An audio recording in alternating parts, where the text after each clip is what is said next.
Hello, you guys. I am back in Hamburg and I am doing this video of my impressions from the Madrid Eurovision pre-party 225. And I was there on the Friday for the interviews. I was there on the Saturday for the pre-party and it was amazing. Madrid pre-party is it was my first time there, but Shane was absolutely right that it's one of the best pre-parties that it's made because Shane has been to all of them. Shane has been also multiple times to many of them. So that was my first time without Shane, unfortunately. But I can truly say that it's really one of the best because it's organized very well. It's the club is really nice. It's really round. You can see from everywhere if you're tall enough. If you're short, you cannot see from anywhere. Um, the concert was great. We were supposed to have 31 artists. We got 29 because Germany and Italy were not there. About Germany, we knew that they are not there. About Italy, I had no idea. I figured it out yesterday. No, not yesterday, on Saturday, that Italy is not there. I don't know why. Maybe it was already public, but I didn't read it anywhere. But no matter, we had 29 of them. And in general, I give props to the Madrid organizers and the whole club organizing this, making it happen for us Eurovision fans, because it's amazing that we get to have this nice quality of pre-party and this nice of organization of enjoying every moment. Of course you can be tired, but it's like still you enjoy the moment. Like, I don't think anybody can say something negative about the pre-party the way it was made. And that's why I am here making the video about my impressions listening to all the 29, seeing them live. And there were some, not disappointments or negative stuff, but some that didn't move from my top or went more down, but some that went very much higher because I see them now for the second time. And of course, I am also a Eurovision fan, and sometimes I move my favorites up and down and down and up. So I can start already from the countries, and I will not talk particularly now for each and every country. This is like impressions in general and quick impressions about the countries that I liked and some other countries that maybe didn't do as well as I think that they had to do. I can start already from UK, for example. What UK was amazing. UK girls I started liking them more and more and more, every time more and more and more, because they did amazing live. They did the best live that they could. They are like constantly singing live. They are harmonizing well. This we already knew. In the pre-party, at the interviews, on Friday and on Saturday on the red carpet, UK was all the time huge lane. People want to talk with them. People want to take pictures of them. People making them harmonize over and over and over and again. And this gave me the impression of actually UK is gonna do better than what I expected. I as a prediction would have put them being 16th, 17th, that they would end up in the final. But after seeing and getting the impression of the pre-party again and being more close to it, I have the feeling that they could end up 8th or 9th at the end of the day. I see a lot of jury points for them, and they are great actually. They are one of the few that they bring the whole concept on stage, no matter how big or small the stage will be or the pre-party will be. They just gave 100%. They are very much liked, and people really wanna talk about them. People really wanna be close to them. People really wanna sing the song also. So that's about UK. Then I have, for example, Sweden and Finland. Both did not disappoint me. Both sang live. Both Erika Wickman and Kai gave really like one of the best performances also of the night. They both performed towards the end, and I mean the crowd went wild. The crowd really loves Finland and Kai, and that was shown once again. And that's why I think that both of them will do very well in Eurovision actually. and it's like they are liked, they are loved, they are like they are gonna do good in Eurovision. This is like 100% sure. And then I can go to Spain. Spain was Melody was home. Melody performed at home. Melody was like there. Melody gave again. I have the feeling that Melody is at the right time, at the right moment, living her life, living to and doing exactly what she's supposed to do in her life. Because you can see that she's so genuine and so she's like she's enjoying every single moment.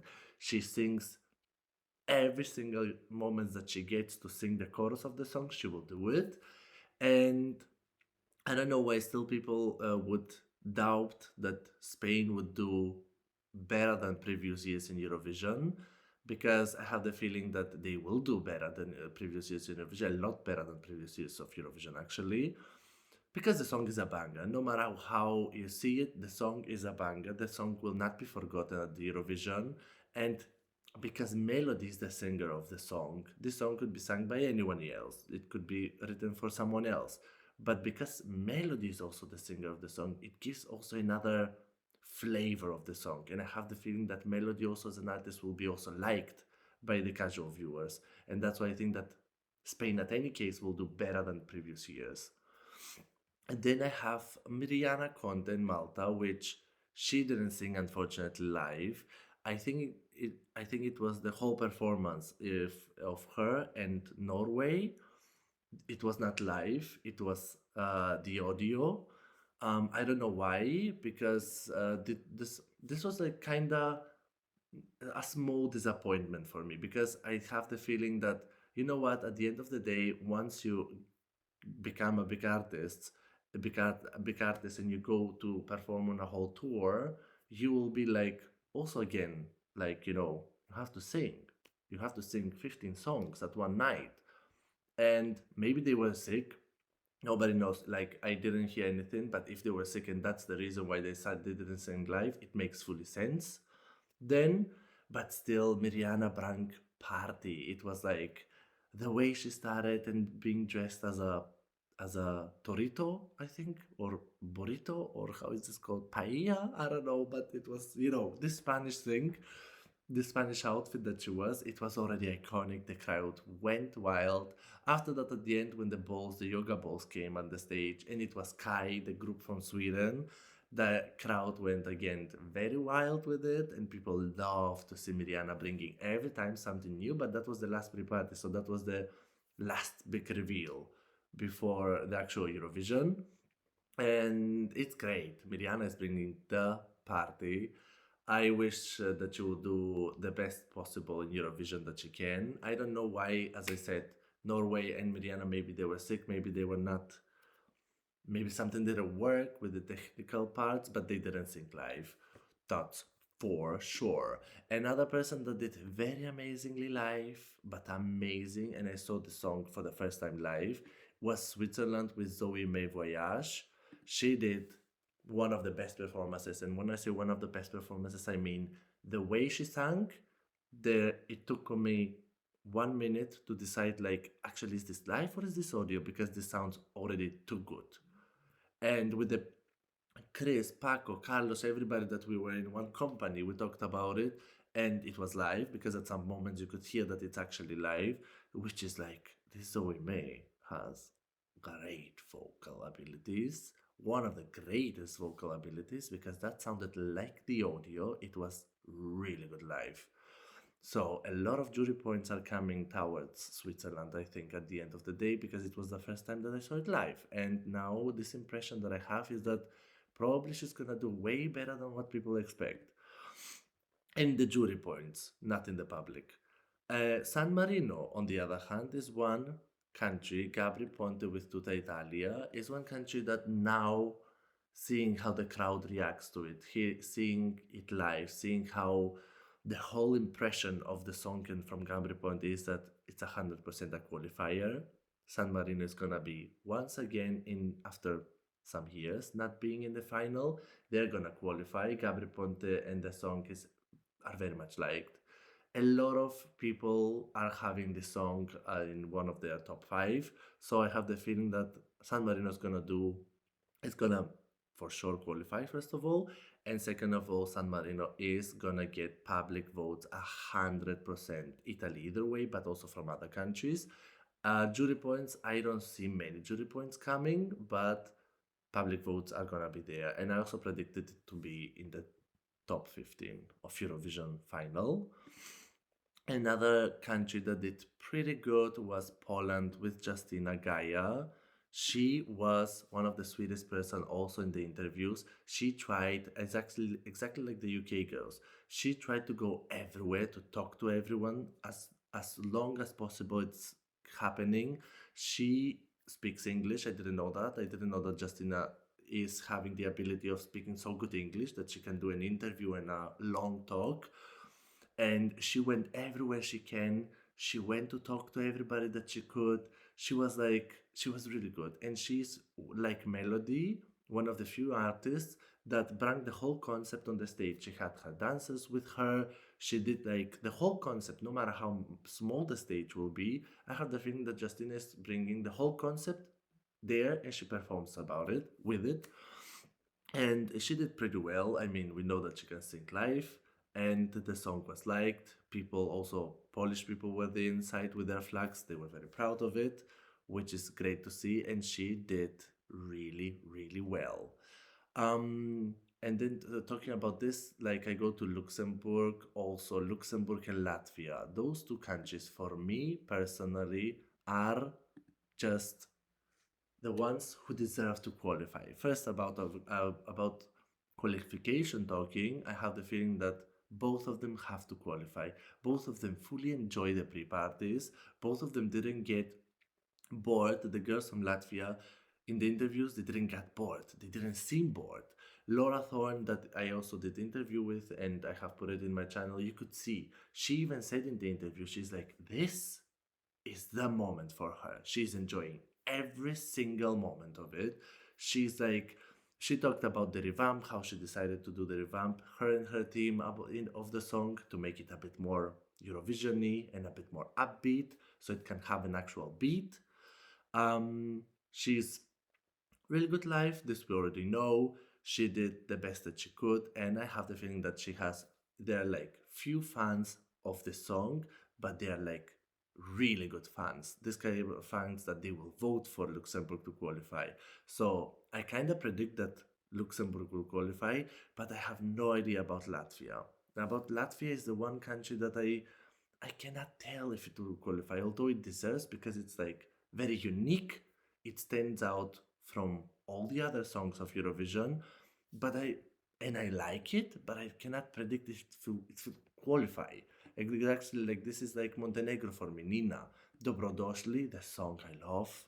It's one of my, it's actually my number one Balkan ballad. I love it, and I cannot predict if it will qualify because also of the running order. And she sang again live. She was also one of the people that sang live at the pre-party, and she sang it amazing. Like every time when she sings it really the best way possible. But I still cannot predict if it qualify or not. Then you have Slovenia Klemen, who also did amazing live. Another song that I cannot predict if it qualify or not because the running order is the way that it is for some countries. But Clement is very liked in the interviews. Clement was going everywhere, so he can talk us with many as possible, with as many as possible. And in every interview, he brings something fresh. So he's like, but he has that because he's also a TV person and he knows how to talk and how to act. And Ireland was a surprise for me to see that so many people enjoy the song and so many people know the lyrics of the song and so many people sing it. Because when Like a Party finished and Naomi finished singing, a lot of people clapped. A lot of people clapped. And until now, I didn't see Ireland as a qualifier. I didn't, in my prediction, I didn't know that it will qualify or not. But now seeing it actually yesterday, like 2 days ago in the pre-party, and how people react to the song, this could qualify actually. But Ireland could qualify. It could pull up some public votes that it could qualify. Then you have also Iceland, and Iceland was good. The boys are fun. They are fun to watch. Steffi, that was like in front of me, and I finally met Steffi live. She loves the song of Iceland. She was jumping with her high heels. She almost broke my small toe here on my leg because she was jumping, and many people like Steffi like the song. So until now, I had also those as in my personal prediction, not qualifier. But if people enjoy as much as others that I saw this much the song and the boys, they will pull up a qualification maybe, which makes it very tough for other countries. Georgia with Mariam, she was also live. She sang Freedom live. She was really good live. She did also the best that she can. Um, she's like, I cannot see about prediction if she will qualify or she will not qualify. For me, it's more of my predictions of she will not qualify because for me the song is a bit. It has its good parts. The beginning of the song, as Steffi told me, because we talked at the beginning, and Steffi said like the beginning of the song is good actually. It has nice instrumental parts. She's good live, but after that, it somehow becomes like a different song, like a different vibe, and it loses, I think, people at this part of the song. Then we have Lithuania, which Lithuania Catharsis, they have their hardcore own fans. It's not at all my type of song, Catharsis, but seeing how people like it, they are qualifying. They are qualifying. They are getting also like in the final of Eurovision, I think not so many jury points, but televoting they will get 50 to 70 points, I think. Because I have the feeling that people really like the song and enjoy it. The people that like this kind of dark music, you know what I mean. One of the songs that I fully enjoyed, and I know that many people will not agree with me, was Espresso Macchiato and Tommy Cash.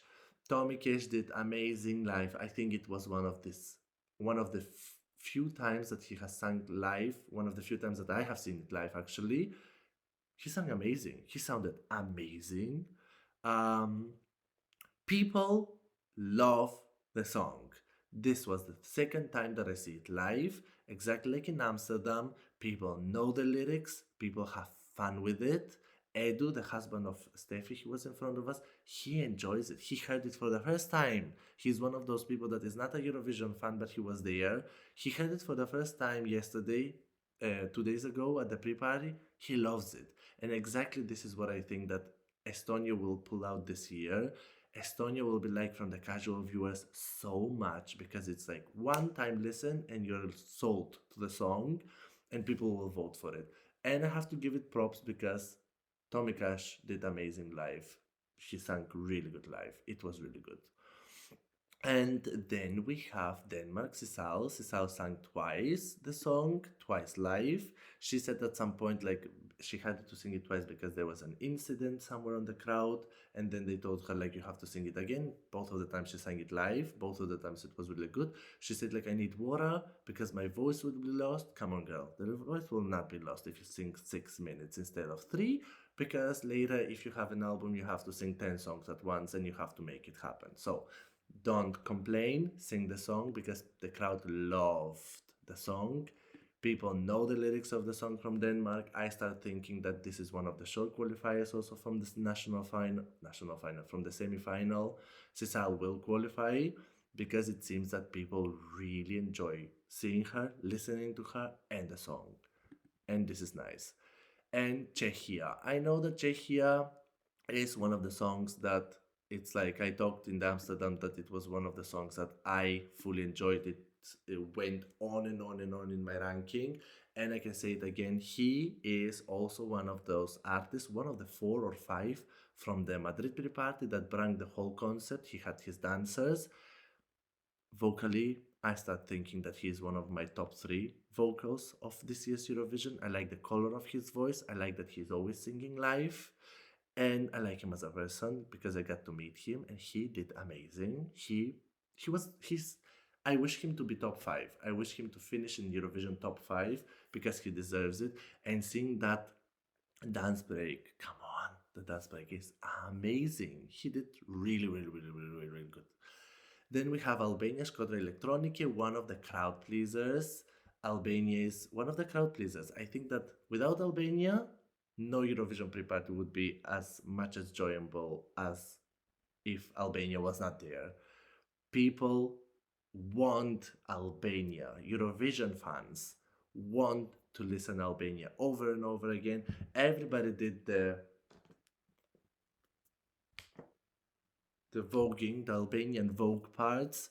Everybody did it with her. Everybody knows the choreography, the hand choreography. So this is like glad to see that Albania is also 1 year finally in the central of positive talking. JJ was with Wasted Love. He sang live, but he also didn't sing live. So there were, I think there were some parts of the song that he sang live, but some parts that he didn't sing live. But this is like not also like a hate thing because we all know that JJ can sing live. In at Eurovision in the semi-final, he will make it. He'll sing live. That's 100% sure. People love the song. This we know. He's one of the favorites also to win Eurovision together with Sweden and a couple of others. Although I wish that they are this high ranking, it will also be Czechia in to win Eurovision because I would love that to happen for Czechia. And JJ did absolutely amazing. He's one of the people that people wanna see over and over again, and people wanna talk with him over and over again. Australia was there, Milkshake Man. He was also good. He took his shirt off, exactly what the crowd wants from him. He's bringing the party on. He's one of the people that also that people wanna see, people wanna hear, and I have the feeling that Australia will qualify also. Until now, I didn't think that it will qualify, but I started thinking that people really like it. People enjoy the Milkshake Man. People really want him to be there in the final of Eurovision, and he will be because he seems. When I talked with him, also he said like he didn't reveal anything about the staging idea, but he said like I always like to have this surprise. So it means that he will have something as a surprise as a staging, and he is opening the second semi-final. So I think that this all of those stuff are working very well for his side of qualifying for the final. Then one of my favorites also Belgium, Red Sebastian, Sepe. His name is Sepe. I always thought it's Sebastian, but it's Sepe. Maybe it means Sebastian, but Sepe.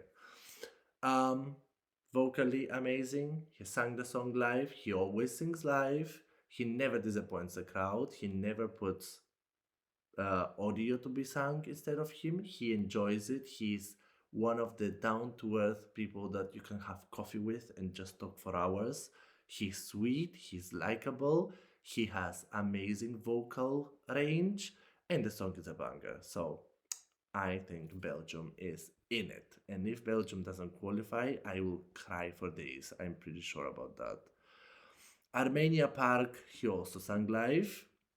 Every time he surprises me that he's so good live. So I have the feeling that, when I see who sang live and who didn't sing live from the pre party, it's one of those songs that I woke up on Sunday morning and I was immediately having in my head with the hangover. I'm a survivor, survivor, no, no, no, no, no. So yeah, I have the feeling that this song is, you like it or not, for me it's like a mid song. Like I like it, I don't hate it, I'm fine with it.